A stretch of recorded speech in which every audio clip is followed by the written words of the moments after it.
The local tech shop smelled of burnt solder and old plastic, a scent I had grown familiar with during my 40 years as a structural engineer. I stood at the counter, clutching my outdoor security camera in my hand, waiting for Tyler to finish running the diagnostic software. Tyler was a quiet kid, the type who rarely looked up from his dual monitors, but today his fingers suddenly froze over the keyboard. The color drained from his face, leaving his skin a sickly pale gray. He stared at the screen, then slowly looked up at me, his eyes wide with a genuine terror that made my blood run cold. "Mr. Mercer," he whispered, his voice trembling so hard I could barely hear him over the hum of the store ceiling fan. "You need to take this camera. Go home, pack a bag, and leave the state right now." I leaned over the counter, trying to squint at the small monitor. "What is it, Tyler? Did you recover the deleted files from last night?" Instead of answering, he turned the screen toward me. The grainy night vision footage from 2:04 a.m. flickered to life.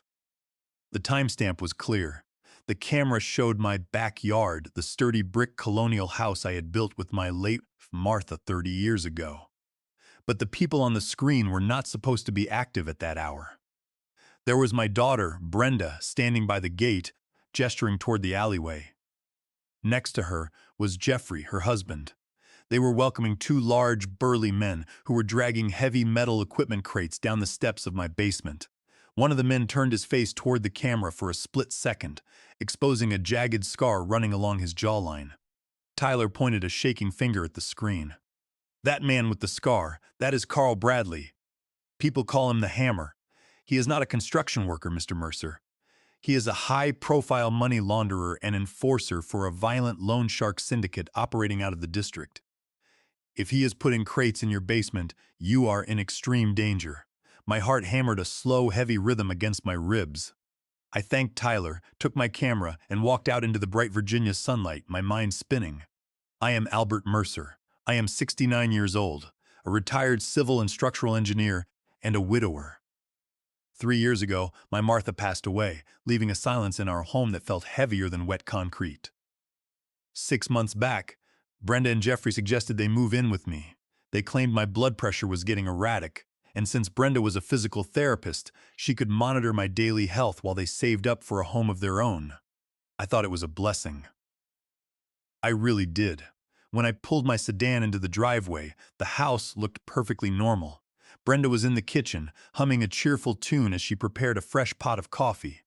She looked up, offering that warm, bright smile she had inherited from her mother. "Morning, Dad," she said, sliding a ceramic mug across the marble counter. "You were out early today. Everything okay?" I forced my facial muscles to relax. As a structural engineer, my entire career was based on detecting hidden cracks before they caused a building to collapse. Right now, the foundation of my family was fracturing right under my feet. "Just wanted to get some fresh air," I replied, keeping my voice steady. "By the way, did you hear any noises in the yard last night?" Sounded like something near the back gate. Brenda did not blink. Her smile did not falter, and her eyes remained perfectly calm. "Oh, that was just Jeffrey's buddy. He is opening a new warehouse and needed a dry place to store some surplus office gear for a few days. We did not want to wake you, so we had him drop it in the basement. Nothing to worry about." It was a flawless, logical explanation. If I had not seen Tyler's terrified expression, if I had not heard the name Carl Bradley, I would have believed her instantly. "I see," I murmured, taking a sip of the coffee. Brenda then pulled a small plastic cup from the cabinet, containing 3 small, round white pills. "Here is your morning dose, Dad. Your pressure has been all over the place. You need to stay consistent with your medication." I took the cup, offering a grateful smile, and held the water glass to my lips. As she turned her back to check the toaster, I slid the 3 pills under my tongue, pretending to swallow, and walked up the stairs to my study. Once inside, I locked the heavy oak door. My hands were shaking, not from age, but from a surge of pure adrenaline. I spat the dry pills into a tissue and laid them under the desk lamp. My prescribed blood pressure medication was a distinct pink oval with an engraving. These pills were stark white, perfectly circular, with a tiny, unfamiliar imprint, Monica. No, Brenda was not treating my blood pressure. She was dosing me with something else. I did not throw them away. An engineer never discards an anomaly. He catalogs it. I walked to my closet, retrieved an old, heavy-duty metal flashlight, unscrewed the bottom, and dropped the 3 white tablets inside. This flashlight would become my secret repository. For the next 48 hours, I played the part.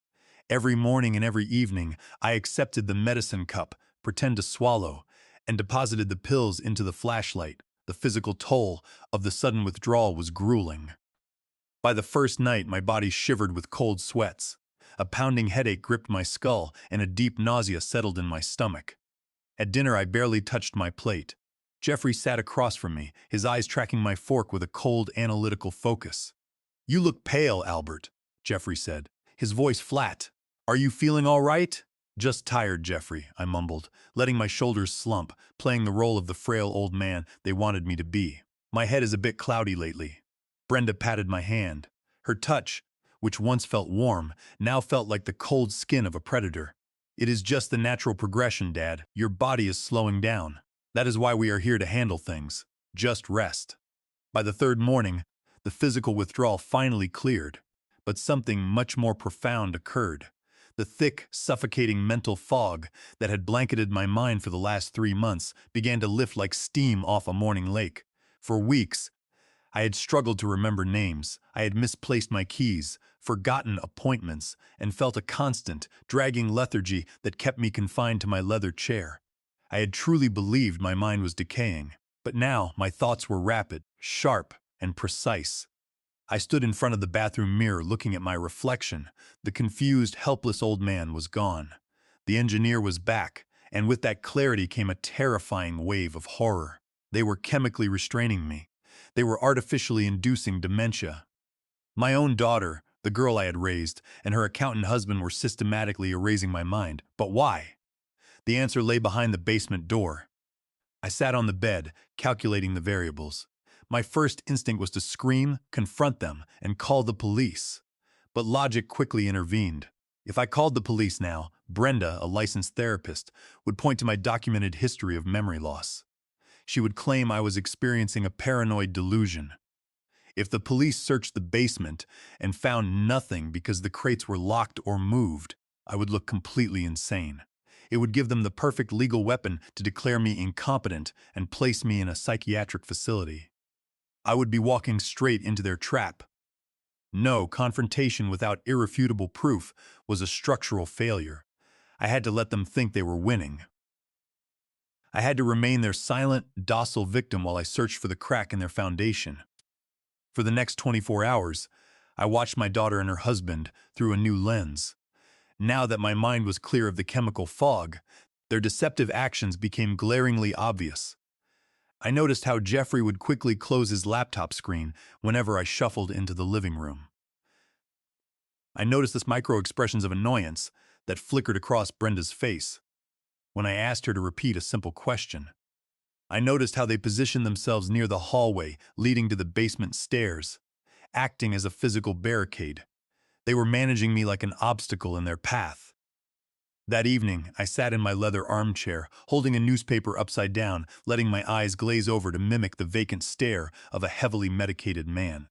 Jeffrey walked past me with a stack of manila folders under his arm, not even glancing in my direction. He headed straight down the hallway toward the basement. I listened intently. A few seconds later, I heard the sharp electronic beep of a keypad. My brow furrowed. There had never been an electronic lock on that door. I had installed a standard brass deadbolt there 30 years ago. When did they change the lock, and why? I waited until I heard the heavy thud of the basement door closing behind him. I slowly stood up, my joints feeling surprisingly fluid. The lie they had spun was perfectly constructed, but they had forgotten one fundamental truth. They had forgotten who built this house. Before I was a grieving widower, I was a man who designed structures to withstand immense pressure. I was not going to break. I was going to pull their entire operation apart, brick by brick. The opportunity to investigate arrived the following morning.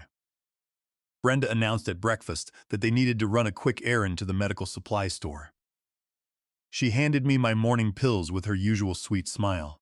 I executed my routine flawlessly, placing the tablets on my tongue, taking a swallow of water, and thanking her. The moment their car pulled out of the driveway, I spat the pills into a tissue and deposited them into the hidden flashlight in my closet. I immediately walked downstairs, my footsteps silent on the hardwood floors. I headed straight for the hallway near the laundry room. The basement door stood before me, but the familiar brass handle was gone. In its place was a sleek, commercial-grade biometric keypad lock. A small red light pulsed rhythmically at the top. I leaned in, inspecting the hardware. It was a high-security lock, requiring both a passcode and a thumbprint. It was the kind of lock you would see on a bank vault, not a residential basement. Jeffrey had meticulously removed my old lock, filled the strike plate, and mounted this fortress-level security device. As an engineer, I appreciated the clean installation. As a father, it made my stomach turn. I could not pick this lock, and prying it open would leave massive damage on the frame, alerting them immediately. They had sealed off the lower level. Whatever was inside those cyanide crates was completely inaccessible to me. I retreated to the kitchen, my mind racing. If they were this careful about the basement, they had to be hiding other details in plain sight. People who lie constantly always make mistakes. They get comfortable and sloppy. I started opening kitchen drawers, checking the pantry shelves, and sifting through the mail pile on the counter. Everything seemed normal. I moved to the tall stainless steel trash can near the refrigerator, pressing the foot pedal to pop the lid open. On top lay coffee grounds and empty food wrappers, but my eyes caught a glimpse of thick, glossy paper shoved deep down along the side of the bin, partially obscured by a damp paper towel. I reached down and pulled it out. It was a trifold brochure. The edges were charred and blackened as if someone had tried to burn it over the stove but gave up halfway through. I brushed off the coffee grounds and unfolded the thick paper. The bold blue letters across the top read, Shady Pines Behavioral Health and Memory Care. I scanned the text. This was not an assisted living facility. It was an out-of-state, maximum security psychiatric lockdown center. The brochure boasted about secure dementia wards, chemical management protocols, and fully restricted visitation wings. It was a prison designed for people whose minds had shattered. My hands began to tremble from a surge of pure adrenaline. I flipped the brochure over. Stapled to the back page was a small yellow sticky note. The handwriting was sharp, hurried, and unmistakably Jeffrey's. The note read, "POE is finalized. The old man signs on Friday." I stopped breathing. The air in the kitchen suddenly felt too thick to pull into my lungs. POE, power of attorney. They were not just hiding something in my basement. They were actively orchestrating a legal coup to steal my entire life. A medical and financial power of attorney would give Jeffrey and Brenda absolute control over my bank accounts, my pension, my medical decisions, and this very house. They would have the legal authority to sign away my freedom. I stood perfectly still, piecing the puzzle together with cold, mechanical precision. The heavy sedatives Brenda had been slipping into my morning routine were designed to artificially induce severe cognitive decline. They needed me stumbling, slurring my words, and dropping plates to establish a documented pattern of mental incompetence. On Friday, Brenda would likely double my dosage. I would be completely incapacitated, staring blankly at a document I could not comprehend. Jeffrey would put a pen in my hand, guide my fingers, and have me sign away my rights. Once that ink dried, I would cease to exist. I would be shipped off to that psychiatric facility 2 states away, heavily medicated and cut off from the world. No one would question it. The neighbors had probably been told I was losing my mind. I would rot in a secure ward until I died, while Brenda and Jeffrey lived in my home, spending my money and running their illicit operation in my basement. I looked at the digital clock on the microwave. It was Thursday morning. Friday was tomorrow. I had exactly 24 hours before my own daughter executed her final maneuver to erase me from society. The sheer magnitude of their betrayal was staggering. A cold, calculated assassination of my freedom. I slowly folded the charred brochure and slipped it into my pocket, along with the sticky note. I could not confront them. If I screamed or demanded answers, Brenda would use her professional credentials to claim I was having a violent delusion, having me committed by this afternoon. I washed my hands in the sink, watching the cold water spiral down the drain. The fear evaporated, replaced by an icy resolve. Tomorrow was Friday. Jeffrey expected to find a drugged, compliant old man. Instead, he was going to encounter an adversary operating with perfect clarity. But I needed a tactical advantage that bypassed that basement lock. They thought they had secured the lower level, but they had forgotten one crucial detail. I drafted the blueprints of this house. The timer was counting down, and I had to start building my own countermeasure. The realization that I was facing a calculated legal coup forced me to immediately check the other entry points of my life. I retreated to my study and sat at the heavy mahogany desk. I booted up my desktop computer, intending to log into my retirement portfolio and bank accounts. The screen flickered, but instead of my usual homepage, a stark error message appeared in the center of the browser. No internet connection. I checked the network icon at the bottom of the screen. My home Wi-Fi network was active, but when I clicked to connect, a prompt demanded a security key. I typed in the password I had used for the last 5 years. Denied. I tried again, slower this time, ensuring no typos. Denied again. The password had been changed. They had locked me out of the digital world. My heart hammered a slow, heavy warning against my ribs. I reached into my pocket, pulled out my worn leather wallet, and flipped it open. My driver's license was there, but the plastic slots that normally held my 2 primary credit cards and my bank debit card were completely empty. They had stripped me of my financial mobility. Without those cards, and with the internet password changed, I was entirely cut off. I could not hire a private investigator. I could not consult a new lawyer, and I could not even book a hotel room to escape this house. The sound of the heavy front door opening cut through my thoughts. I heard the jingle of keys being dropped into the ceramic bowl in the foyer. Jeffrey was home. I took a deep, steadying breath. I needed to test the boundaries of my cage, but I had to do it without letting them know I saw the bars. I shuffled out of the study, letting my shoulders slump forward and rounding my spine to make myself look smaller, older. I dragged my left foot slightly against the floorboards, creating a faint scuffing sound. A detail I knew Brenda, with her medical background, would associate with physical decline. Jeffrey was standing in the foyer, loosening his tie. He looked up as I approached. "Hey, Albert," he said, his voice laced with that artificial patronizing warmth I now recognized as a weapon. "How was your afternoon? Did you get some rest?" "Jeffrey," I said, adding a slight tremble to my voice and pitching it slightly higher. "I was looking for my wallet. I wanted to order a new engineering journal online, but I cannot seem to find my credit cards. I looked in my desk drawers, but they are gone. Did you or Brenda see them?" Jeffrey let out a long, exaggerated sigh of exhausted patience. He stepped forward and placed a heavy hand on my shoulder.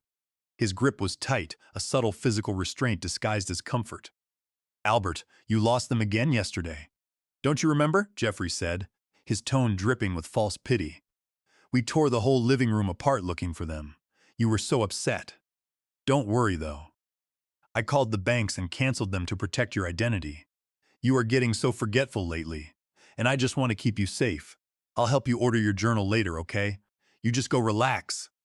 I stared at him, forcing my eyes to widen in mock confusion. We had not looked for any cards yesterday. I had spent the entire afternoon reading in my chair while he was downstairs in the basement. He was lying straight to my face, building a false history to overwrite my reality. "I lost them?" I murmured, rubbing my forehead as if trying to soothe an aching brain. I, I don't remember that. Are you sure?" "I'm sure, Albert," Jeffrey said, offering a tight, sympathetic smile. "It's just the natural progression of things. Let me handle the stress. You go sit down." He patted my shoulder twice, a condescending dismissal, and walked toward the kitchen to find his wife. I stood in the foyer, my fingernails digging into my palms. The sheer audacity of his lie was staggering. He was gaslighting me with the practiced ease of a seasoned predator, trying to convince me that my own mind was a traitor. I swallowed the anger rising in my throat and turned away. I could not let the anger show. I had to remain the clueless old man. I walked into the living room and moved toward the large bay window that overlooked the front yard. The late afternoon sun cast long dark shadows across the manicured grass. I parted the heavy curtains just a fraction, peering outside. Brenda was standing on the sidewalk near our mailbox. She was talking to Mrs. Gable, our next-door neighbor of 20 years. Mrs. Gable was a sweet, gossipy woman who knew everyone in the neighborhood. I watched them through the glass. I could not hear their words, but their body language told a story that chilled me to the bone. Brenda had her hands clasped to her chest, her face twisted into a mask of tragic sorrow. She was shaking her head slowly, playing the role of the exhausted, heartbroken caregiver. Mrs. Gable reached out and touched Brenda's arm in a gesture of deep sympathy. Then Brenda did it. She leaned in closer to Mrs. Gable, lowered her voice, and raised her right hand. She pointed a manicured finger at her own temple and made small circular motions, the universal gesture for crazy. Mrs. Gable covered her mouth in shock, her eyes darting toward my living room window. I stepped back into the shadows. The message was clear. Brenda was broadcasting my fabricated decline to the neighborhood. She was seeding the ground.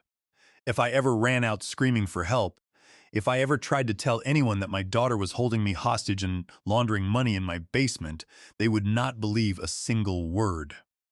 They would simply look at me with pity, shake their heads, and call Brenda to collect her poor, delusional father. The isolation was absolute. My finances were cut off, my digital access was blocked, and my social credibility was destroyed. They had built a perfect cage. But isolation also meant they were no longer looking closely at my actions. I just needed the structural blueprints, and I knew every line by heart. I looked toward the kitchen pantry. Behind the lower shelves was a vertical utility shaft, an HVAC chase I had designed myself 30 years ago to allow easy access for future plumbing expansions. It was unmapped on the standard blueprints, a secret corridor that dropped straight down into the basement utility room, bypassing the locked door entirely. I just needed them to leave the house. Tomorrow morning, when they went to finalize the paperwork with their lawyer, I would make my descent. The sun dipped below the horizon, casting long, dark shadows across the living room floor. I turned away from the window and slowly made my way toward the kitchen. The rich scent of roasted garlic and rosemary filled the air. Brenda was pulling a baking sheet from the oven, her movements brisk and efficient. Jeffrey sat at the island counter, tapping away on his smartphone. It was time for dinner, and it was time for me to give the performance of my life. If I was going to survive, I had to weaponize their absolute underestimation of me. I had to become the tragic, decaying old man they desperately needed me to be. I shuffled into the kitchen, intentionally dragging my left foot against the hardwood floor to create a rhythmic, heavy scuffing sound. I let my shoulders slump forward, rounding my spine to diminish my height, and relax the muscles in my face, letting my jaw hang slightly slack. I forced my eyes to adopt a vacant, unfocused stare, looking at the floor rather than at them. I walked toward the dining table, pretending to lose my balance for a fraction of a second and catching myself heavily against the back of a wooden chair. Jeffrey glanced up from his phone. "Careful, Albert," he said, his voice flat and devoid of any real concern. "Have a seat. Dinner is almost ready." I sank into the chair, letting out a long, ragged sigh. I placed my hands on the table and willed them to shake. It is surprisingly difficult to mimic a severe tremor when your nervous system is perfectly calm, but I channeled the nervous energy thrumming in my chest down into my fingertips. My hands vibrated against the polished wood. Brenda brought over 3 plates, setting one down in front of me with a patronizing smile. "Here you go, Dad," she said brightly. "Sice and hot. Eat up." I stared at the chicken and roasted potatoes as if I had never seen food before. I picked up my fork with a jerky, uncoordinated movement. I brought it toward the chicken, but intentionally missed, scraping the metal tines loudly against the ceramic plate. I tried again, my hand trembling violently. I lifted a small piece of potato toward my mouth, but let my grip falter. The fork clattered onto the plate, and the food tumbled onto my lap. "Oh goodness," I mumbled, slurring my words together and letting panic seep into my voice. I am sorry. I cannot seem to—" I reached down to brush the food off my trousers, knocking over my glass of water in the process. The water spilled across the table, soaking into the fabric placemats and dripping down onto the floor. I let out a soft, pathetic groan, clutching my head with both hands. I squeezed my eyes shut, rocking back and forth in the chair. "I do not know what is happening," I whimpered. "My head is so fuzzy. I cannot remember how to do this." I waited for the soothing, fake reassurance. I waited for Brenda to pat my arm and tell me it was going to be all right. But it did not come. Instead, the kitchen went completely silent. I kept my face buried in my hands, but I peeked through the gaps in my fingers. Jeffrey was staring at me. There was no pity in his eyes. There was no sadness for a father losing his dignity. There was only a cold, clinical satisfaction. He looked at the spilled water, then up at his wife. Brenda was standing by the stove holding a dish towel. The sweet, caring daughter persona had completely vanished. Her face was hard, her lips pressed into a thin, cruel line. She looked at me with an expression of pure, unfiltered disgust. It was the look you might give a dying insect on your kitchen floor. She tossed the dish towel onto the counter with a sharp, dismissive flick of her wrist. "Just leave it," Jeffrey said quietly, not moving a muscle to help me clean the mess. He is completely out of it today. Brenda walked over to the table and leaned down next to Jeffrey. She did not bother to lower her voice to a whisper. She spoke in a hushed, casual tone, entirely confident that the pathetic old man sitting 3 feet away could not comprehend a single word. "The dosage is perfect," Brenda murmured, her eyes fixed on my trembling form. "He is a vegetable. I bumped it up this morning. He will not even know what hit him by Friday." Jeffrey smirked, picking up his fork and taking a bite of his dinner. "Good. The lawyer sent over the final draft of the power of attorney. We just need him breathing enough to hold a pen. After that, we can wrap this up and get him transported out of here. The buyers for the basement merchandise are getting anxious." "Do not worry," Brenda replied, pouring herself a glass of wine. "By Friday morning, his brain will be absolute mush. He will sign whatever we put in front of him. Then we can finally have this house to ourselves without dealing with his depressing dead weight." They clinked their glasses together, a quiet toast to my impending destruction. I sat there, surrounded by spilled water and ruined food, maintaining my erratic rocking motion. My heart was pounding like a war drum. Friday. They had explicitly confirmed the deadline. Today was Wednesday evening. That meant I had exactly 48 hours before they escalated their plan to the final stage. I closed my eyes and let out another low, confused moan, purely for their benefit. Internally, my mind was racing. 48 hours was a desperately narrow window. I had to gather irrefutable evidence of the contraband in the basement, secure my financial assets, contact my lawyer, and assemble the authorities. And I had to do all of it while remaining trapped inside a house with two predators who were watching my every move. I stopped rocking and slowly lifted my head. I looked at Jeffrey with a vacant, watery gaze. "I think I need to lie down," I whispered, letting my voice trail off into a weak rasp. "I am so tired." Jeffrey did not even look up from his plate. "Go ahead, Dad. Brenda will clean up the mess. You just get some sleep." I pushed myself up from the table, leaning heavily on the chair for support. I shuffled out of the kitchen, dragging my feet, playing the part of the broken victim all the way down the hall. But as soon as I stepped into the shadows of my bedroom and closed the door behind me, the frail facade vanished. I stood up straight, my spine rigid, my breathing calm and controlled. The disgust in Brenda's eyes, the cold indifference in my daughter's voice. It had extinguished any lingering trace of parental hesitation within my soul. They had declared war on my life. They had turned my sanctuary into a slaughterhouse. I walked over to the closet and retrieved the hidden flashlight. I unscrewed the base and dropped the evening dose of white pills inside. Looking at the small pile of toxic tablets, I had 48 hours to build a trap of my own. I was going to let them walk right into it, and when the steel doors slammed shut behind them, they would finally understand the devastating consequence of underestimating an engineer. Thursday morning arrived with a suffocating tension. The pale gray light of dawn filtered through my bedroom window, signaling that I had less than 24 hours before their final deadline. I lay perfectly still under the comforter, listening to the house wake up. I heard the plumbing groan as Brenda showered, followed by the clink of silverware in the kitchen. At 8 a.m., I executed my routine. I shuffled into the kitchen, my shoulders slumped, and accepted the little plastic cup containing the 3 white pills. Brenda watched me with a warm, clinical smile. "Make sure you drink all the water, Dad," she said, her voice dripping with sweet concern. "Thank you, sweetheart," I mumbled, slurring the words slightly. I placed the pills under my tongue, took a large gulp of water, and walked back to the master bathroom. Once the door was shut, I spat the damp pills into a tissue and walked to my closet, depositing them into the hidden metal flashlight. The pile of evidence was growing, a physical record of their attempted eraser. At 9 a.m., Jeffrey announced they had to attend a meeting downtown. "We will be gone for about 3 hours, Albert," he said, adjusting his coat, Stay in your chair and do not touch the stove. We don't want any accidents." "Okay, Jeffrey," I whispered, letting my head nod vacantly. The moment the front door clicked shut and I heard the engine of their sedan fade down the street, my lethargy vanished. I stood up straight, my muscles tight with a sudden surge of adrenaline.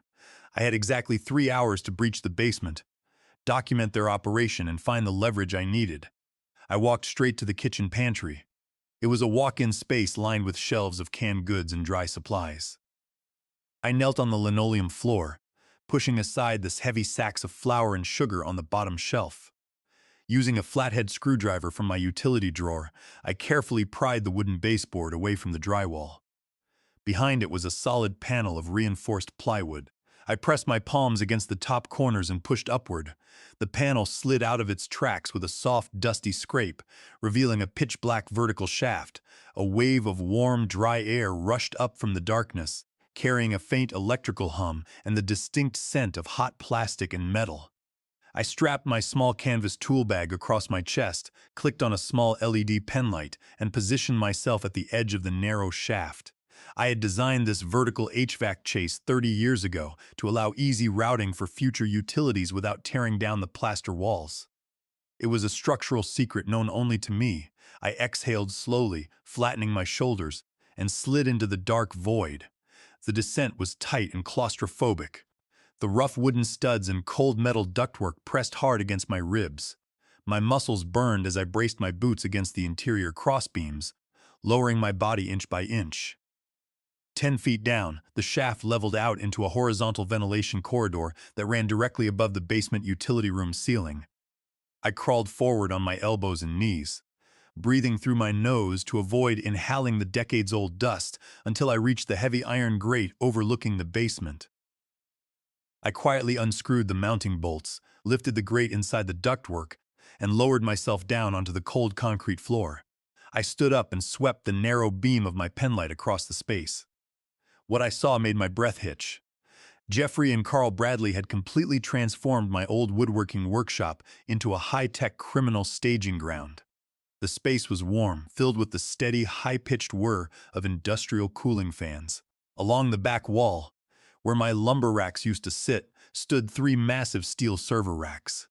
They were glowing with a chaotic grid of blue and green LED lights, thick bundles of black Ethernet cables snaking between them. This was an illegal cryptojacking and data mining rig, drawing massive amounts of unmetered electricity directly from the main line. But that was not the most dangerous element in the room. In the center of the workshop sat the 2 massive steel crates I had seen delivered in the night vision footage. One of them was open. I approached it, my boots making no sound on the concrete, and shone my light inside. The crate was filled with thick, plastic-bound folders. I pulled one out and flipped it open. My jaw tightened.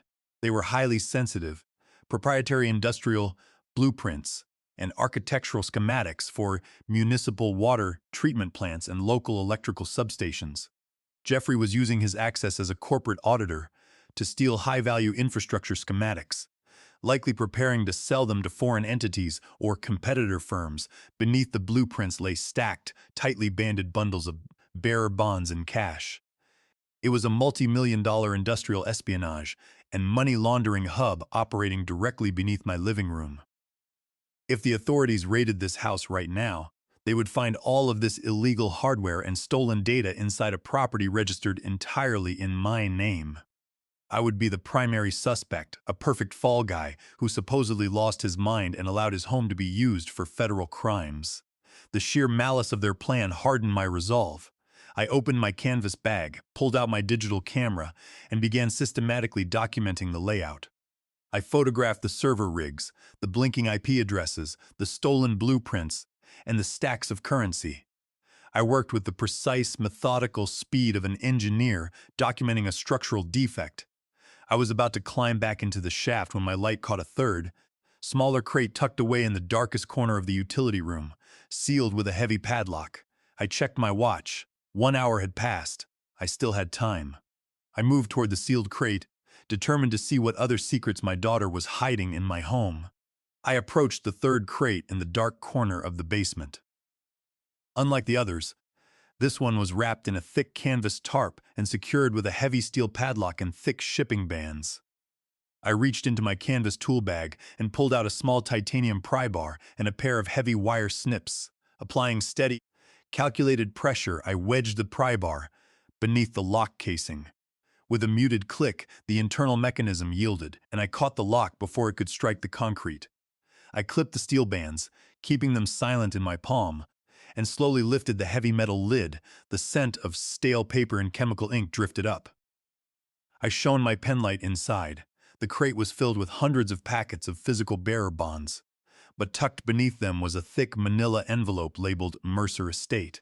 I pulled it out and opened the clasp. Inside were forged property deeds, bearing official county notary stamps and signatures. Near the bottom was the deed to my own house. The signature on the line was a flawless replication of my handwriting, authorizing the complete transfer of my property to a shell corporation called Vanguard Holdings. They had legally stolen the roof over my head.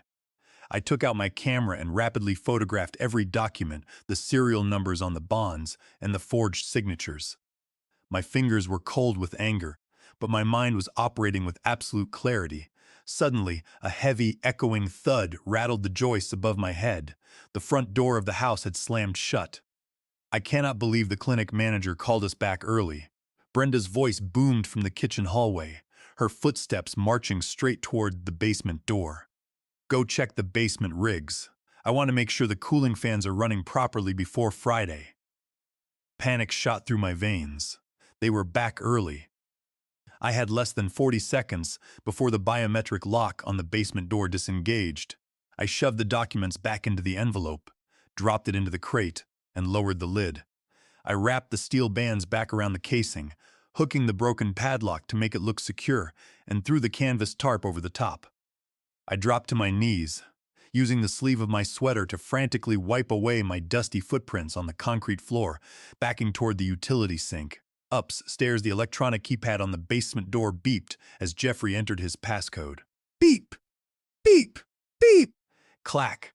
I leaped onto the edge of the utility sink, grabbed the frame of the open ventilation duct, and hoisted my body upward with a surge of raw, adrenaline-fueled strength. I pulled my legs into the horizontal crawl space and slid the iron grate back into place just as the basement door swung open, casting a long shaft of yellow light across the concrete floor. I pressed my face against my forearms, breathing shallowly through the fabric of my sleeve to muffle the sound of my ragged breathing. Below me, Jeffrey's shoes clicked against the concrete. I watched him through the slits of the iron grate. He walked directly past the server racks, checking the digital displays, and then stood near the third crate.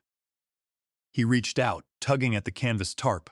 My heart hammered so hard against my ribs, I was certain he could hear it. If he pulled the tarp back, he would see the clip bands. But Jeffrey just gave the canvas a lazy pat, satisfied with the visual, and turned back toward the stairs. "Everything is clear down here," he called up to Brenda. "The servers are stable." He walked out, and the heavy door clicked shut behind him, the lock engaging with a final beep. I waited in the dark corridor for 10 agonizing minutes before I dared to move. My muscles screamed in protest as I dragged my body back up the vertical shaft, sliding through the pantry panel and replacing the baseboard. I carefully brushed the thick dust from my dark clothes, washed my hands thoroughly in the kitchen sink, and returned to my study just as Brenda called my name from the stairs. I had the evidence, but I also knew the trap was closing faster than I had anticipated. Tomorrow was Friday. I had less than 24 hours to coordinate with the outside world and dismantle their operation before the forged deed cleared the county. Quartz, I lay in bed, staring at the ceiling as the grandfather clock in the hallway chimed 3 a.m. The house was dead quiet, save for the rhythmic, distant snoring of Jeffrey down the hall. This was my window. I slipped out from under the heavy comforter, leaving the blankets arranged to look like a sleeping body, and dressed in the dark. I pulled on a heavy navy sweater, dark trousers, and soft-soled shoes.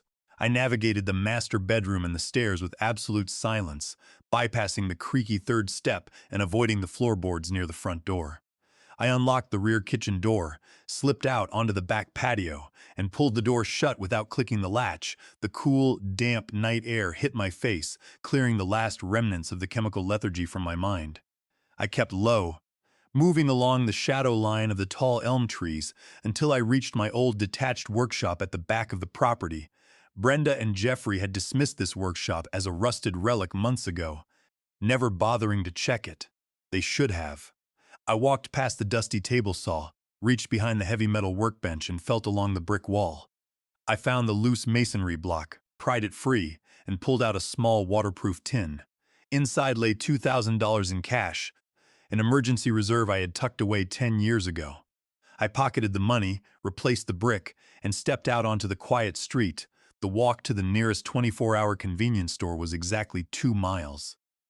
A few weeks ago, under the influence of Brenda's medication, a walk to the mailbox would have left me gasping.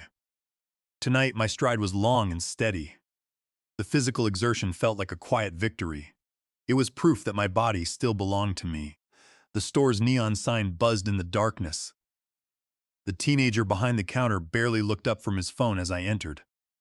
I walked to the electronics display, grabbed a cheap prepaid cellular phone and 2 high-capacity activation cards, and laid 3 crisp $100 bills on the counter. The clerk processed the transaction with a yawn, sliding the plastic bag toward me. I did not wait to return home. I stood under the harsh fluorescent light of the parking lot, tore open the packaging, activated the phone, and dialed a number I had memorized 30 years ago. Philip Vance was my oldest friend. More importantly, he was a retired federal prosecutor who spent his career dismantling organized crime and corporate fraud. The line rang 4 times before a sleepy voice answered. "Hello, Philip," I said, my voice low and urgent. "It is Albert. Wake up and listen carefully. I do not have much time." I heard the rustle of sheets as Philip sat up. "Albert, what is going on?" "It is 3:30 in the morning." I laid out the facts in precise logical order. I told him about Brenda and Jeffrey moving in, the daily white pills that were causing my simulated dementia, the biometric lock on the basement, the data mining servers, the stolen industrial blueprints, the forged property deed, and the Shady Pines brochure indicating they planned to institutionalize me on Friday. Philip did not interrupt. He listened with the cold, calculating silence of a veteran prosecutor. When I finished, he let out a long breath. "Albert, this is monstrous," Philip said, his voice flat with anger. "They have committed multiple federal felonies, not to mention elder abuse. But you must listen to me very carefully. If you confront them now, you will lose." "I have the photographic evidence on my camera, Philip," I argued. "It does not matter yet," Philip replied. "If Brenda has already submitted fraudulent medical records claiming you have advanced cognitive decline, your legal standing is compromised. If you raise an alarm, they can invoke emergency medical authority and have you committed to a psychiatric ward before I can get a judge to sign an injunction. Once you are in that facility, they will keep you heavily sedated and any claim you make will be dismissed as dementia-driven paranoia." The cold reality of his words settled over me. They had built a legal box around me, and the door was about to shut. "What do I do?" I asked. "You must go back to that house," Philip said firmly. "You must swallow your pride and continue playing the victim. Let them think the drugs are working. Let them believe they are in complete control until we have the legal framework to crush them. I will start mobilizing my contacts at the federal level. We need to tie those servers and blueprints directly to Carl Bradley's syndicate. I will call you on this number tomorrow morning at 9. I agreed, ended the call, and began the long walk back to my prison. I slipped back through the kitchen door, returned to my bed, and watched the dawn break, ready to play the fool for one final day. I returned to the house just before 5 a.m. The sky was turning a pale, bruising purple as I slipped through the back door and crept up the stairs. I hid the burner phone beneath my mattress, slid under the covers, and pretended to sleep. At 8:30 a.m., Brenda knocked on my door. I shuffled downstairs for breakfast, performing my tremors and slurring my words. Brenda handed me the pills, which I pocketed as usual. Her mood was strangely elevated. She and Jeffrey were whispering about the noon courts and getting the keys fully cleared. The trap was about to spring. At 9:05 a.m., I retreated to my study under the guise of needing a morning nap. Once the door was locked, I pulled the burner phone from beneath my mattress. It vibrated in my palm. I slid the green button and pressed it to my ear. Albert, Philip's voice was gravelly, his tone stripped of all professional detachment. He sounded genuinely shaken. I need you to sit down. My team spent the night dissecting your accounts in the county database. The situation is far worse than we thought. Tell me, Philip, I said, my voice steady. The power of attorney is not a future threat. It was legally finalized yesterday, Philip explained, his voice low and urgent. Jeffrey did not wait for Friday to get your signature. He bypassed you completely. Using Brenda's clinical networks, they obtained a falsified neurological evaluation from a corrupt physician. We identified him as Dr. Ronald Palmer, your primary care doctor. I froze. Dr. Ronald Palmer had been my physician for 15 years. He had monitored my heart, checked my blood pressure, and even attended Martha's funeral. Palmer signed a medical declaration stating, "You have advanced, rapid-onset Alzheimer's and lack the capacity to manage your affairs," Philip continued. Armed with that, Jeffrey forged your signature on the POA documents, had them notarized by an accomplice, and filed them. But that was just the prefix to the real crime. Philip took a deep, ragged breath. Albert, Jeffrey used his new legal authority to take out a massive home equity line of credit against your house. The bank approved a loan for exactly $2 million yesterday morning. Your home, the house you built mortgage-free, is now heavily encumbered. The rooms seem to tilt. My home, the physical manifestation of my life's work with Martha, was mortgaged for $2 million to fund my daughter's greed. Where is the money, Philip? I asked, my chest tightening. Gone, Philip said flatly. It did not sit in your account for 10 minutes. Jeffrey ran it through a sequence of rapid wire transfers, pushing the entire sum into encrypted offshore accounts in the Cayman Islands. My investigators looked into Jeffrey's background. He has a severe, catastrophic gambling addiction. He accumulated massive debts in illegal underground games run by Carl Bradley's syndicate. The servers and blueprints in your basement are the collateral. Jeffrey leased out your home as a secure data vault and safe house for the syndicate to clear his remaining debt. The puzzle pieces fell into place with terrifying precision. The psychiatric facility was not just a way to get rid of me. It was a mandatory clearing tactic. They had to physically remove me from the house by Friday afternoon so they could hand the keys over to Carl Bradley's enforcers. Philip, they are coming to take me today, I said, looking out at the manicured front lawn. I know, Philip replied. I have already contacted the white-collar crime division of the FBI and the local field office. Because of the interstate wire fraud and the stolen infrastructure blueprints, they are taking this extremely seriously. But we have a jurisdictional hurdle. If we raid the house now, Brenda and Jeffrey will claim you are a delusional dementia patient who hid keys and papers. We need Dr. Palmer and the syndicate enforcers caught in the act of executing the transfer and handling the illegal assets to make the case bulletproof. What do you need me to do? I asked, the anger in my chest hardening into concrete. The FBI is mobilizing a tactical team.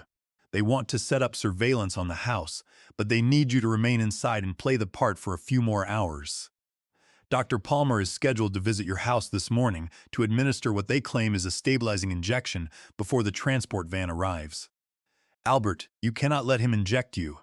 I won't, I said. I built this house to withstand storms, Philip. I am not going to let a couple of thieves demolish it. Keep the burner phone close, Philip said. The FBI will be in position by 11:30 a.m. Stay safe, my friend. I hung up the phone and slipped it back under the mattress. The grandfather clock chimed 9:30 a.m. I had exactly 2 hours before the federal agents arrived, and less than that before my trusted doctor walked through the door with a needle. I stood in the center of my study, my mind firing with the rapid precision of a computer. It was 10:15 a.m. The sun was fully up now, casting bright geometric squares of light across my oak bookshelves. Suddenly, the front doorbell rang, its chimes echoing through the quiet house. I moved to the wall ventilation grate in my study. When I built this house, I had integrated a central HVAC system with oversized ductwork for efficient airflow. The metal ducts acted as an acoustic amplifier, carrying sounds from the kitchen directly to my office. I knelt down, pulled a multi-tool from my pocket, and loosened the two mounting screws of the grate, pulling it back slightly. I pressed my ear against the opening. I heard Brenda opening the front door. "Dr. Palmer, thank you for coming so quickly," she said, her voice carrying that soft, concerned nurse's tone. "Of course, Brenda." Dr. Ronald Palmer's deep, clinical voice resonated through the metal duct. "How is he doing today?" "He is completely unresponsive, barely slurring his words." Jeffrey's voice joined in. "The cognitive decline has accelerated since yesterday. He is ready for transport." I heard the sound of heavy footsteps moving into the kitchen, followed by the dull thud of a leather medical bag being set onto the granite island. The metallic rasp of a zipper echoed. "Excellent," Dr. Palmer said, his voice dropping to a low, businesslike murmur. "I have the compound here, 10 cc of concentrated potassium chloride." I froze, my hand tightening against the metal grate. The injection must be administered directly into his intravenous port or via a clean syringe. Palmer continued. "Within 2 minutes of entering his bloodstream, it will induce a massive, catastrophic cardiac arrest. The beauty of this compound is that it is entirely untraceable in a standard post-mortem toxicology screen. It mimics a natural heart attack brought on by the physical stress of his advanced age and vascular dementia." "And the death certificate?" Jeffrey asked. "I will sign it myself the moment the paramedics pronounce him," Dr. Palmer replied coldly.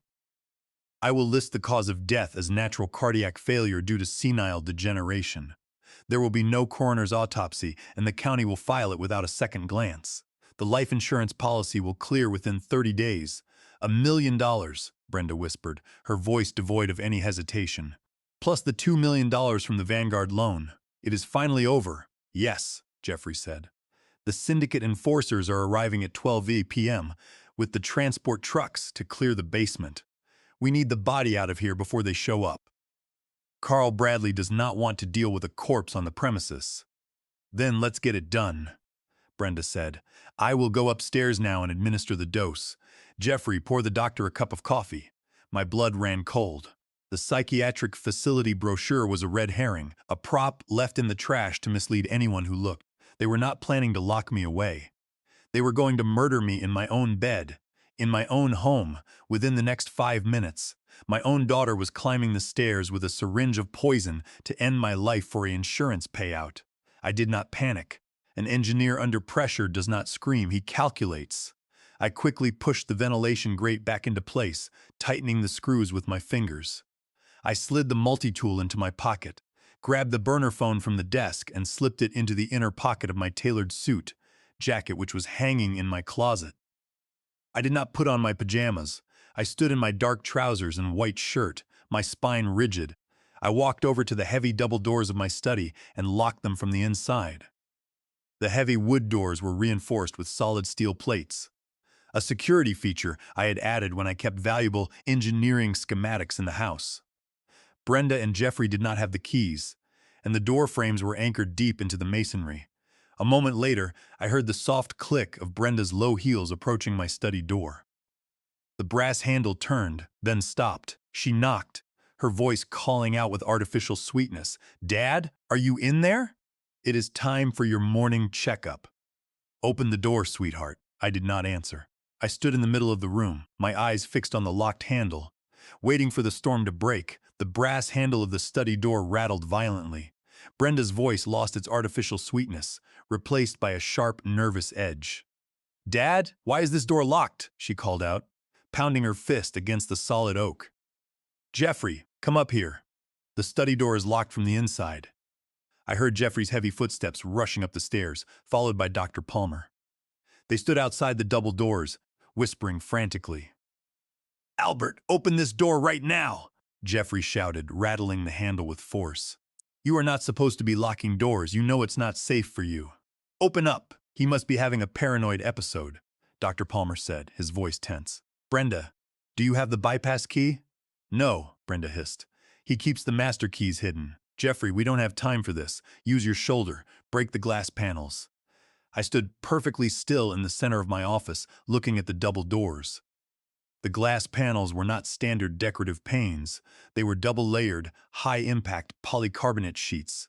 An average man could throw himself against them for an hour and achieve nothing but a dislocated shoulder. I turned and walked behind my mahogany desk. I knelt down, tracing my fingers along the smooth wooden paneling near the bottom right drawer until I found the recessed groove. I pressed upward. A concealed wooden panel dropped silently into my hand, exposing a small, brushed steel control box. In the center of the metal plate sat a single, heavy red button protected by a clear plastic safety cover. This was my house's emergency security system.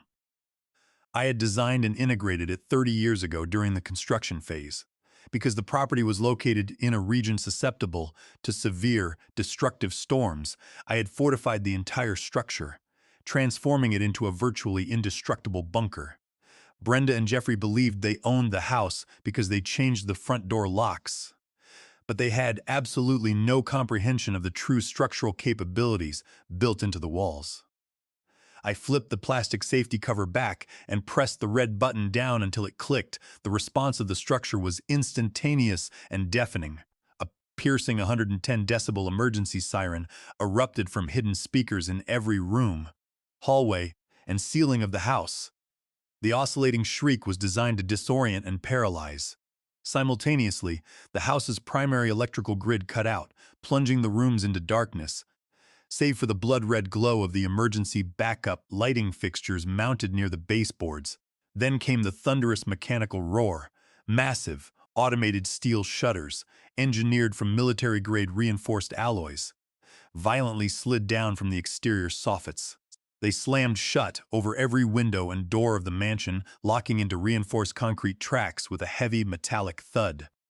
Through the glass panels of my office doors, I saw Brenda scream, dropping her syringe onto the hallway carpet as she clutched her ears. Jeffrey stumbled backward in absolute confusion, shouting questions that were completely swallowed by the siren's wall of sound. Dr. Palmer stood frozen, his eyes darting wildly in the red light. The house was locked down. No one could get in and no one could get out. I sat back in my leather chair, adjusted the collar of my shirt, and reached for the desktop communication console. I flipped the switch, connecting my microphone directly to the house's multi-room speaker system. I leaned forward. When I spoke, my voice did not carry the weak, slurred cadence they had spent months cultivating. It was deep, steady, and filled with the unyielding authority of the man who had designed every beam of this fortress. Jeffrey. Brenda. Dr. Palmer, I said, my voice echoing through the speakers over the siren, which I toggled to a low, pulsing hum. Stop damaging my doors. I built this house to withstand a Category 5 hurricane. Did you really think a couple of greedy rats could chew their way through it? Outside the glass, Jeffrey froze. The color drained from his face, leaving him a ghostly white in the red emergency light. He slowly backed away from the double doors, his eyes staring at my silhouette behind the glass with a sudden, horrifying realization. The game was over. The dementia patient was gone. The chief structural engineer was wide awake.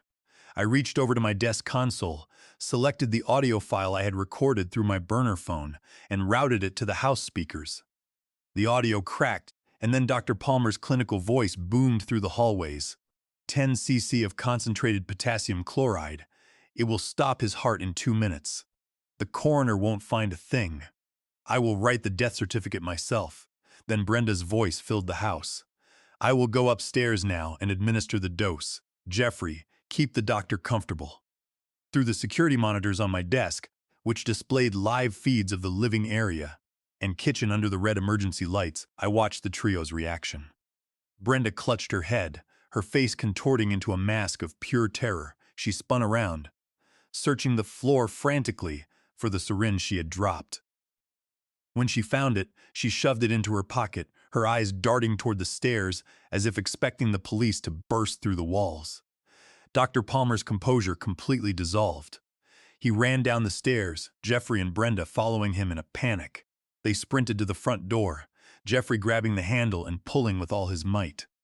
The heavy steel deadbolts, engaged by the lockdown system, did not budge. "We are locked in," Jeffrey screamed, his voice cracking. "The windows! Check the windows!" They ran to the living room. Dr. Palmer approached the large bay window. Through the glass, the solid corrugated steel of the hurricane shutters was visible, Palmer grabbed a heavy, solid oak dining chair, raised it over his head, and charged. "Break it!" Brenda yelled. Palmer swung the chair with all his strength. The heavy wooden leg slammed violently against the pane. The sound was deafening, a sharp crack that resonated through the house. But the glass did not shatter. It was lined with a high-impact polycarbonate film. The oak chair splintered into jagged fragments, sending pieces flying across the hardwood floor. Palmer stumbled backward, clutching his wrist in agony, staring at the undamaged pane.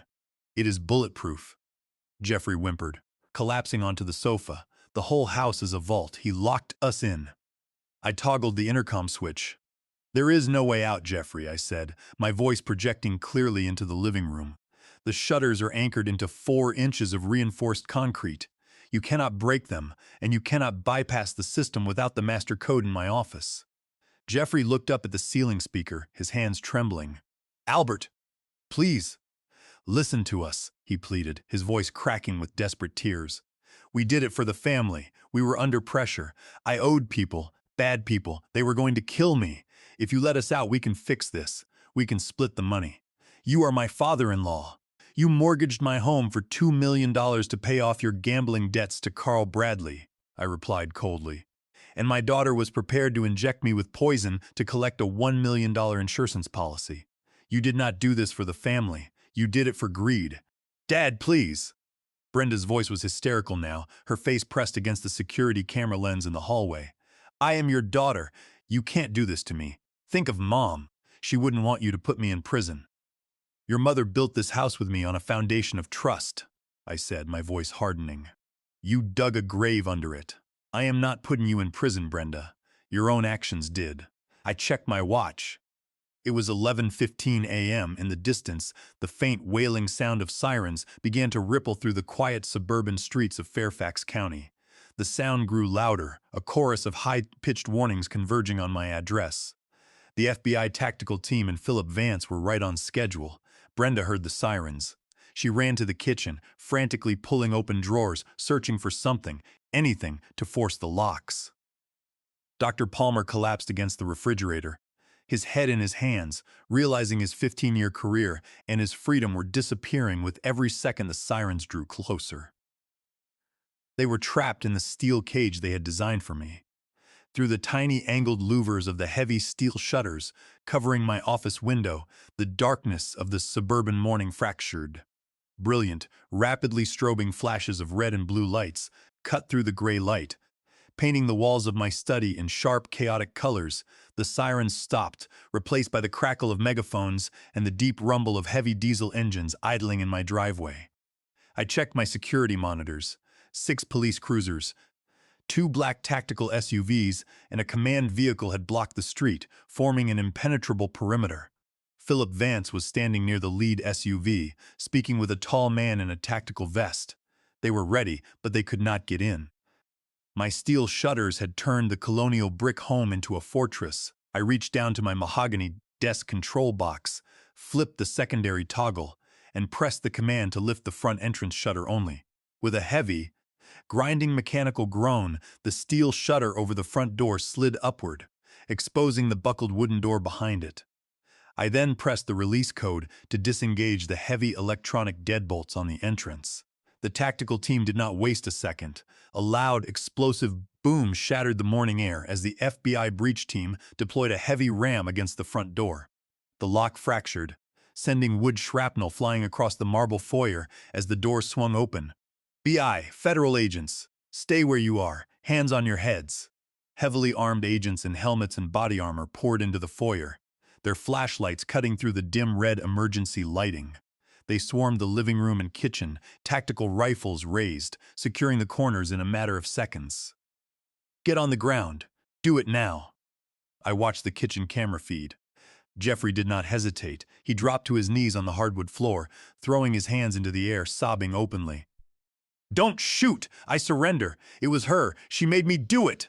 he screamed, pointing a trembling finger at Brenda. Brenda was in a state of psychological freefall. She backed away from the agents toward the kitchen counter, her hands raised defensively. In her right hand, she was trying to slip the lethal syringe containing the potassium compound into a ceramic planter. "Drop it! Drop the syringe now!" An agent shouted, leveling his rifle at her chest. Brenda froze, her face pale with terror.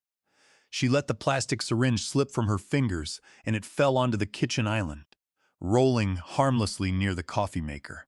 An agent stepped forward, kicked her feet out from under her, and pinned her to the floor, pulling her arms behind her back. Dr. Ronald Palmer stood frozen against the stainless steel refrigerator, his hands raised high. He offered no resistance as two agents forced him to the ground, his face pressed against the cold tile. The metallic clinking of handcuffs echoed through the house, a sharp, clean sound of justice. I stood up from my leather chair, adjusted the cuffs of my crisp white shirt, and smoothed the lapels of my dark suit jacket. I unlocked the double doors of my study, pushed them open, and stepped out into the hallway. The scent of burnt gunpowder and cold air filled the foyer. I walked slowly down the stairs, my polished hard leather shoes clicking sharply on the floorboards. As I reached the foyer, the senior tactical officer recognized me and stepped aside. I walked into the kitchen, looking down at my daughter and her husband. Jeffrey was kneeling on the floor, his hands securely bound behind his back. When he heard my footsteps, he slowly raised his head. His eyes were wide, red, and completely brimming with desperate, pathetic tears. He started to sob openly, begging me for mercy.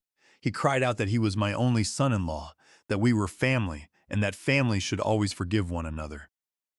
He pleaded with me to tell the federal agents that this was all a terrible, tragic misunderstanding. I stopped directly in front of him. The absolute clarity of my engineered logic left absolutely no room for paternal weakness. I looked directly into his desperate, pleading eyes and delivered my final uncompromising judgment. "You called me a clueless old man," I said, my voice steady, deep, and resonating with absolute finality. "But an old man knows that you never build your future on a stolen foundation." Brenda let out a long, agonizing wail as the federal agents hauled her to her feet, marching her toward the shattered front entrance. The first phase of the demolition was complete. The rats had been cleared from the upper floors. But the heavy machinery of the syndicate was still scheduled to arrive at noon, and my basement vault was still full of their secrets. Philip Vance stepped through the shattered front entrance, breathing heavily. He looked at me, his eyes taking in my tailored suit and steady posture, and a slow, relieved smile crossed his weathered face. "Albert, you did it," Philip said, clapping a hand on my shoulder. "You held the line. I was terrified they would get to you before we could breach." "I told you, Philip," I replied. "This house is reinforced. The structural integrity is intact." He introduced me to Special Agent Harris, the man in charge of the FBI tactical unit. Harris was a sharp, military-looking man who checked his watch. It was 11:30 a.m. "Mr. Mercer, we have cleared the 3 suspects," Agent Harris said, referring to Brenda, Jeffrey, and Dr. Palmer, who were currently being loaded into police transport vans down the street. "But we have less than 30 minutes before Carl Bradley's team arrives. Your son-in-law's confession confirmed they are coming with box trucks to clear the basement assets." "How do we access the lower level?" "The basement door is secured with a biometric keypad lock," I said, gesturing toward the laundry hallway. "Jeffrey installed it to keep me out. But as the designer of this house, I had a master override circuit integrated into the central control panel in my study." I led Agent Harris and 3 of his team upstairs to my office. I knelt behind the mahogany desk, opened the steel control box, and toggled the 3rd switch on the auxiliary panel. Downstairs, the sharp mechanical clack of the basement door, deadbolt disengaging, echoed up the stairs. "The basement door is now unlocked, Agent Harris," I said. "I also have live camera and audio feeds from the basement utility room displayed on my desk monitors. You can use my office as your command post." Harris nodded, speaking into his tactical headset. "Team Alpha, move into the basement. Establish defensive positions behind the server racks and the heavy crates. Do not engage until the targets are fully inside the containment zone." Through the monitors, I watched the tactical team file down the wooden basement stairs. They moved like shadows, their weapons raised, vanishing behind the tall metal server rigs and my old oak workbenches. The basement looked exactly as Jeffrey had left it, warm, humming with the sound of cooling fans, and completely silent. Philip Vance sat in one of the leather armchairs, his eyes fixed on the screens. Bradley is an enforcer, Albert. He doesn't like surprises. If he suspects anything is wrong, he will back out before we can trap him. He won't suspect a thing, I said. My steel shutters are raised at the back of the house, and the front door breach is not visible from the alleyway. To Bradley, the house will look perfectly quiet, just as it always does. At 12 p.m. sharp, the camera monitoring the rear gate flickered. Two large, unmarked white panel trucks backed slowly down the narrow alleyway, stopping directly in front of my back fence. The engines cut out, and the doors of the lead truck swung open. Carl the Hammer Bradley stepped out. Through the high-resolution camera feed, the jagged scar along his jawline was visible in the daylight. He wore a dark leather jacket, his hands stuffed into his pockets, his eyes scanning the yard with suspicious speed. Two other large men in heavy coats exited the second truck. One of them carried a heavy metal crowbar, while the other held a dark canvas duffel bag. They approached the back gate. Bradley reached out, pushing the wooden latch open. He walked across the yard, his boots crunching on the gravel path, heading straight toward the rear patio door. "They are entering the target zone," Agent Harris whispered into his headset, his finger hovering over his communications console. "Hold your positions. Let them clear the threshold." Bradley reached the back door. He did not knock. He grabbed the handle and pulled. Since I had raised the rear shutters, the door opened easily. The three men stepped into the kitchen, their heavy boots making a solid, hollow sound on the tile. Bradley looked around the empty kitchen. The smell of coffee was still in the air, but the room was dead quiet. "Jeffrey," Bradley called out, his voice a low, gravelly rumble that was captured by the kitchen microphone. "We are here. Get down here and open the vault." There was no answer. Bradley frowned, his hand slipping inside his leather jacket, likely reaching for a weapon. He nodded to the man with the crowbar. "Check the hallway. Something is off." The trap was set, but Bradley was already on alert. I watched the screen, waiting for Agent Harris to give the order. Through the kitchen camera feed, I watched the enforcer, with the crowbar, slip down the hallway toward the laundry room. He stopped at the basement door, his hand resting on the handle. He pulled it open, his brow furrowing as he realized the electronic biometric lock was completely disengaged. He turned and signaled to Carl Bradley. "The door is open, boss. No lock." Bradley's jaw tightened. "Jeffrey, you idiot," he muttered, stepping down the hallway. "I told him to keep this door sealed." "Come on." The three men began their descent. The wooden basement steps creaked under their combined weight, a familiar rhythmic sound I had listened to for 30 years. Through the basement utility room cameras, I watched them emerge into the light of the fluorescent fixtures. Bradley walked straight toward my old woodworking benches. He stopped in front of the third crate, his eyes immediately catching the broken padlock and the severed shipping bands I had hidden under the canvas tarp. He pulled the tarp back, exposing the damaged hardware. "Someone was here," Bradley growled, his hand immediately reaching into his leather jacket. "Get back to the stairs. It's a trap.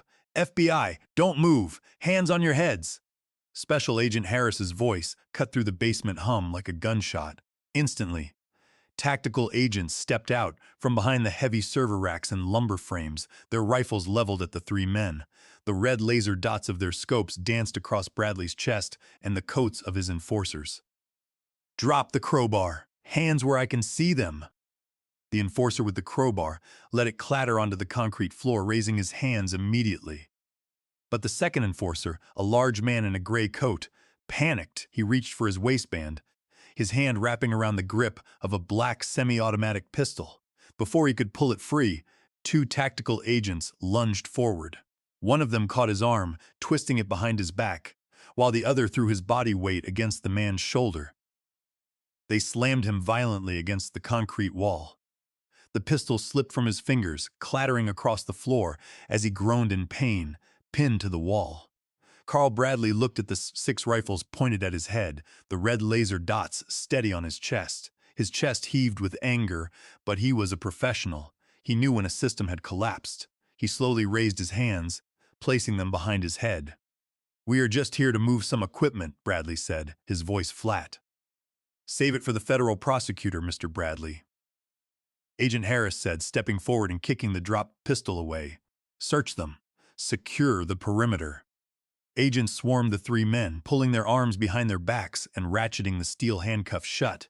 In my study, I sat back in the leather chair, letting out a long, slow breath. Philip Vance turned to me, a look of immense satisfaction on his face.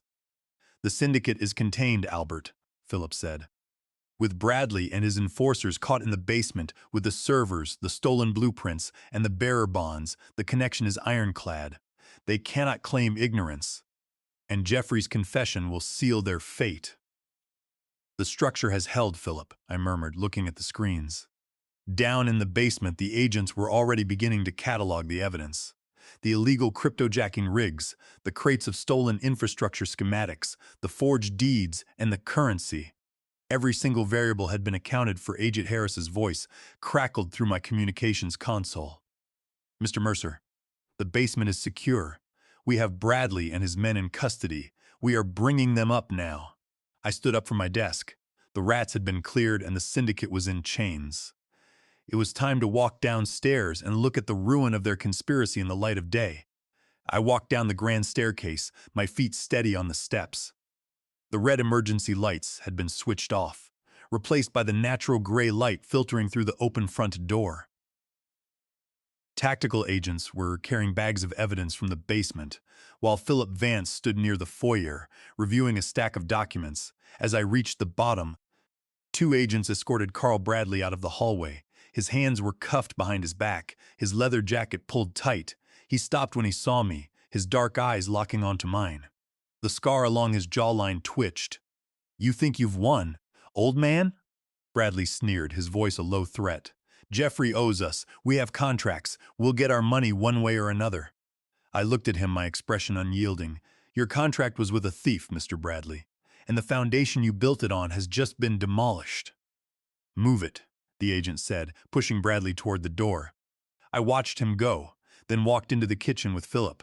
We sat at the marble island where, just a few hours ago, my daughter had dropped a syringe of poison. "Albert, we need to talk about the legal strategy to reclaim your estate," Philip said, laying out several folders.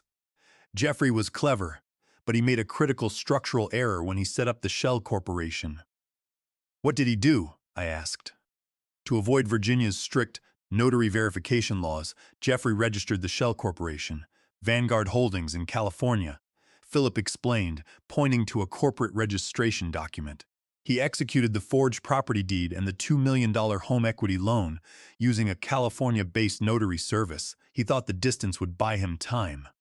Philip smiled, a cold, sharp expression. "But that distance is what will destroy him.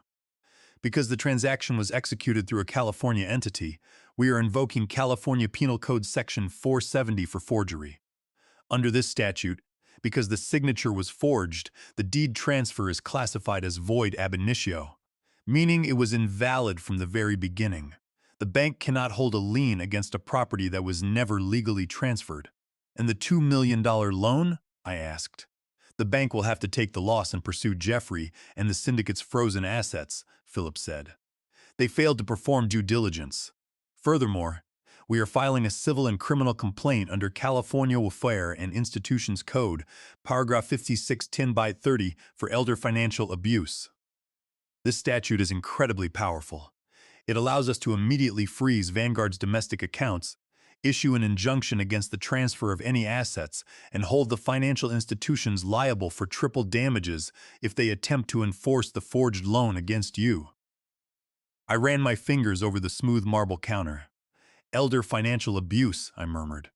"My own daughter. Brenda's involvement is clear," Philip said gently. "She used her medical credentials to obtain the drugs and facilitate the fraudulent Alzheimer's diagnosis with Dr. Palmer. Under the law, they are co-conspirators in both the financial fraud and the attempted murder. The FBI has already seized Palmer's medical files from his clinic, and they found the payment records from Jeffrey's Vanguard account. So the house is safe." "Legally, yes," Philip said. "It will take some weeks for the courts to clear the title, but with the FBI's criminal evidence, the judge will sign the order declaring the deed void ab initio. The bank will have to release the mortgage." I looked around the kitchen. The walls were sturdy, the beams were solid, but the memories had been poisoned. "I cannot stay here, Philip," I said quietly.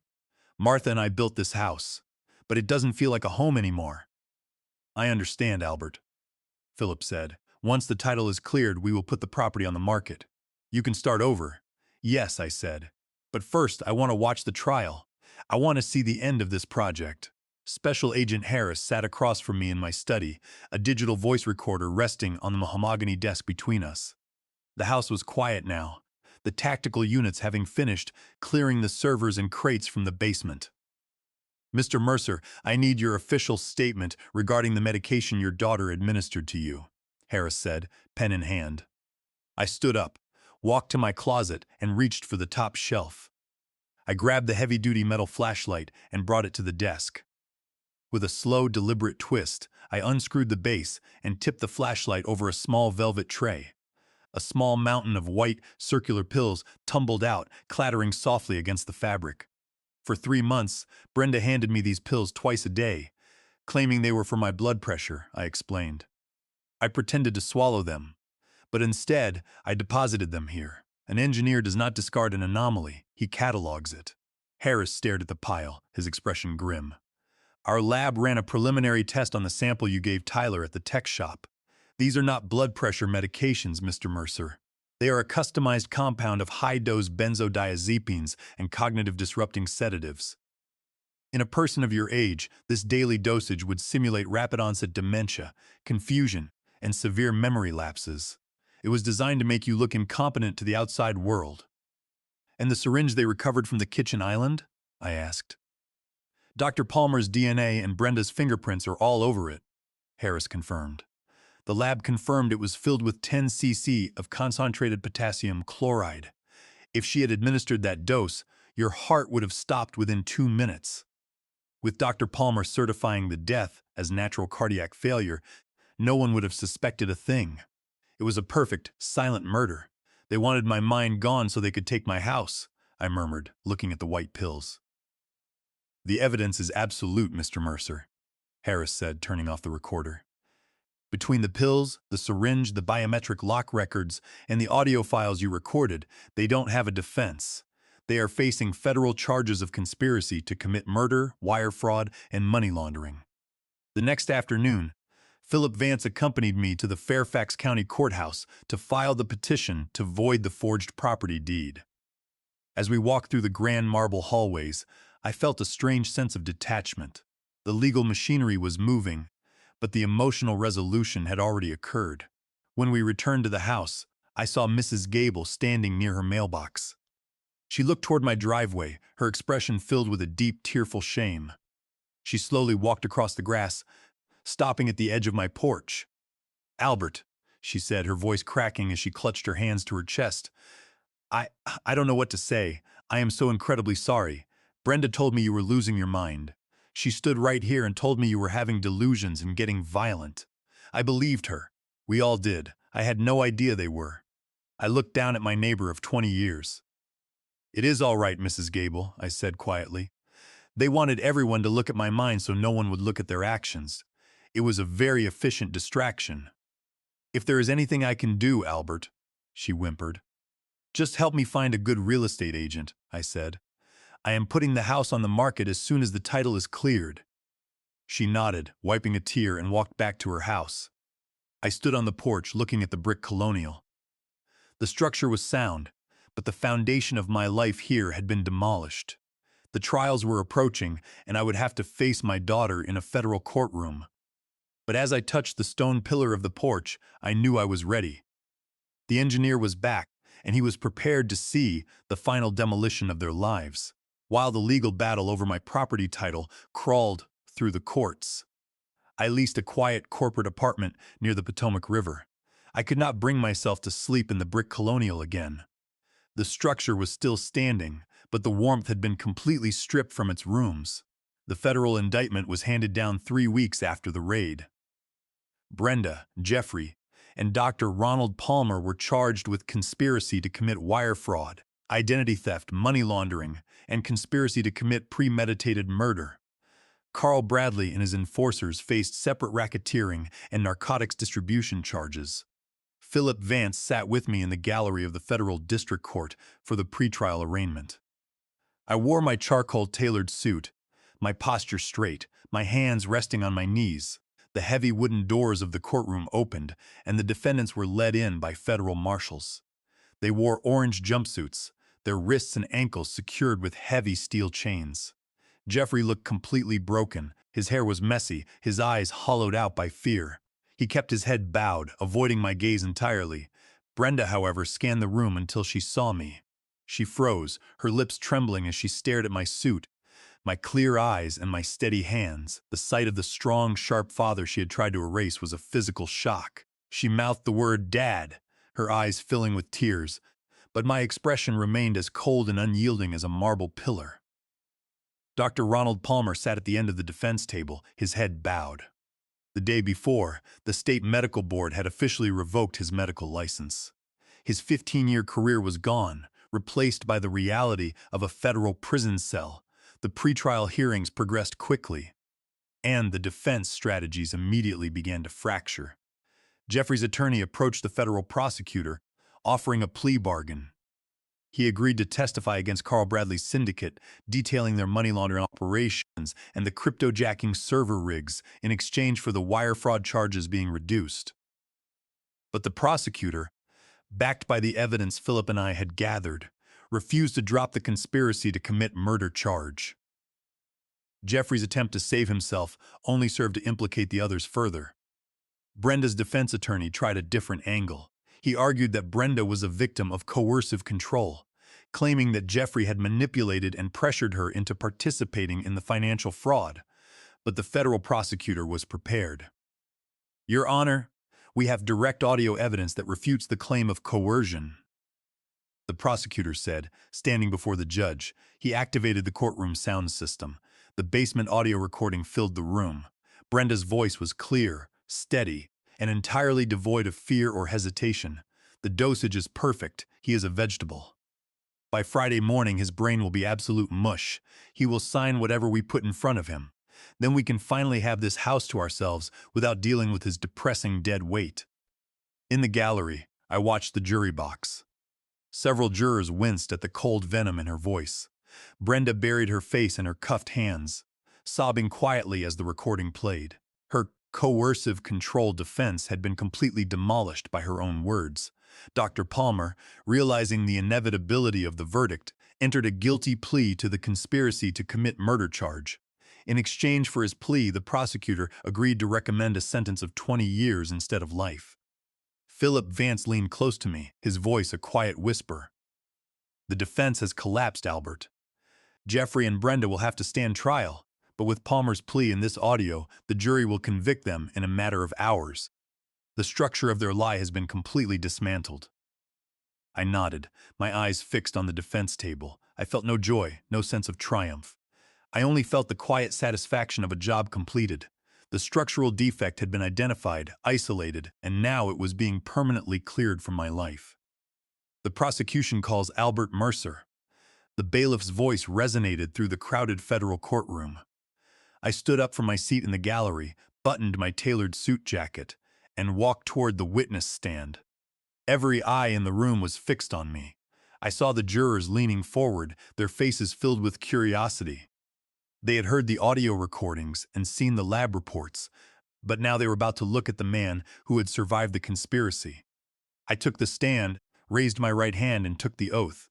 My voice was clear, calm, and steady as I stated my name and my age. Albert Mercer, 69. The federal prosecutor stepped forward. "Mr. Mercer, please state your former occupation." "I was a chief civil and structural engineer for 40 years, I replied. "I spent my career calculating load-bearing limits, identifying structural weaknesses, and ensuring the stability of major municipal projects." "And did you apply those professional skills to your own home?" "I did," I said. "I drafted the blueprints and oversaw the construction of my house 30 years ago. I knew every beam, every electrical line, and every ventilation shaft by heart." I began my testimony. In precise analytical detail, I described the months of growing confusion, the memory lapses, and the lethargy that had confined me to my leather chair. I explained how I discovered the deleted camera footage with Tyler's help, and how I realized the blood pressure medication Brenda was giving me had been swapped for white, circular tablets. I did not discard the anomaly, I told the jury. I cataloged it. I hid the pills inside an old metal flashlight on my closet shelf. Once I stopped swallowing the compound, my cognitive faculties returned to their normal, analytical state within 72 hours. I described the biometric lock on the basement, the charred brochure for Shady Pines, the yellow sticky note, and my descent through the unmapped HVAC crawl space to document the cryptojacking servers and the forged deeds. When I finished, Brenda's defense attorney stood up for the cross-examination. He adjusted his glasses, adopting a skeptical, patronizing tone. Mr. Mercer, the lawyer began, walking toward the stand. You are 69 years old. You have suffered from documented spikes in blood pressure. You were grieving the loss of your wife. Isn't it possible that this clarity you describe was actually a period of paranoia? Isn't it possible that you misremembered these events, confused by the stress of your age? He was trying to paint me as a confused old man, a tragic relic whose memory could not be trusted. I looked him dead in the eye, my hands resting flat on the wooden railing of the stand. My fingers were perfectly still. I spent 40 years dealing with mathematics and physics, counselor, I said, my voice low and sharp. I do not deal in possibilities, I deal in measurements. On Thursday morning at 9:14 a.m., my daughter Brenda handed me a dose of 10 milligrams of a custom sedative. I spit it out. The chemical code printed on that white pill was 54814. If I were suffering from dementia-induced delusions, I would not be able to recall the exact serial numbers on the counterfeit plates in the basement, which were 8BZ49, nor would I be able to calculate the 110 decibel output of my house's emergency siren. I paused, letting the silence stretch. I do not misremember, I continued. I cataloged their actions with the same precision I used to inspect steel bridges. The foundation of their defense is built on a lie, and like any faulty structure, it cannot withstand the weight of the facts. The defense attorney stared at me, his mouth slightly open. He looked toward the jury box. The jurors were nodding, visibly impressed by my clarity and technical precision.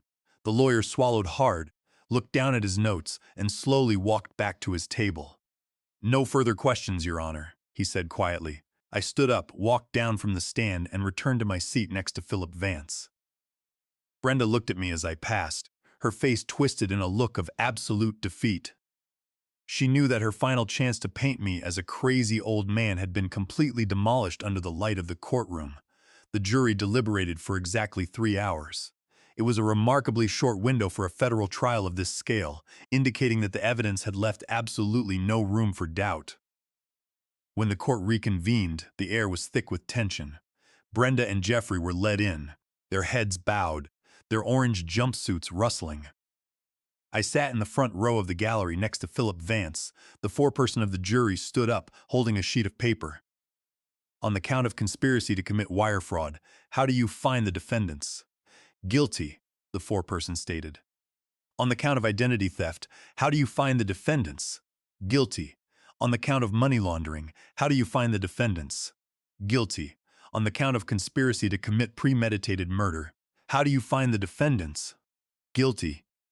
Brenda let out a soft, choking sob, collapsing forward against the defense table as the final verdict was read. Jeffrey stared blankly at the floorboards, his shoulders shaking. The sentencing hearing was scheduled for 2 weeks later. The federal judge, a stern woman with a reputation for severity, did not show a shred of leniency.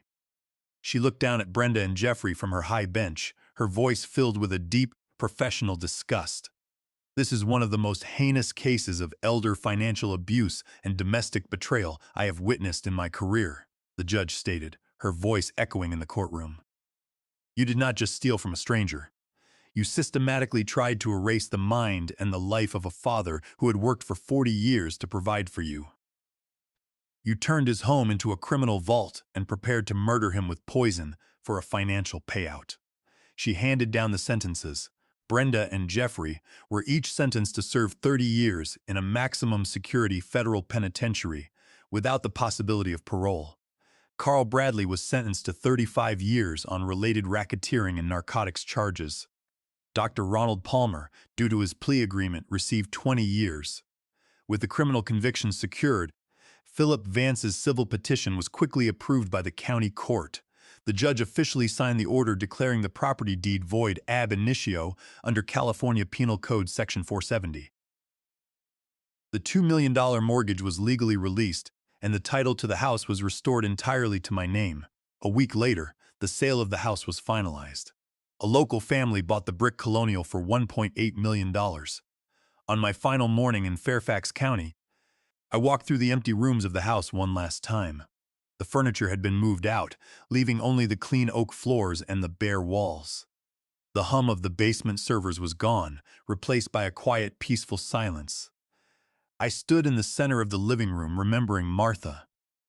I remembered the laughter we shared when we first moved in, and the blueprints we had drafted together on the kitchen counter. I opened my leather suitcase, placing her framed photograph inside, next to my old engineering notebooks. I walked downstairs to the basement, checking the utility room to ensure it was completely clear. The concrete floor was clean, the secret pantry panel was sealed, and the HVAC chase was empty. I walked out the front door, stepping onto the porch. The sun was rising, casting long golden shadows across the lawn.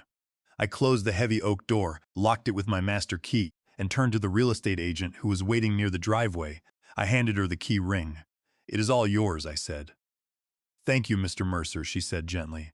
"I hope you enjoy Florida." "I will," I replied. I got into my sedan and drove away, not looking back at the brick house in the rearview mirror.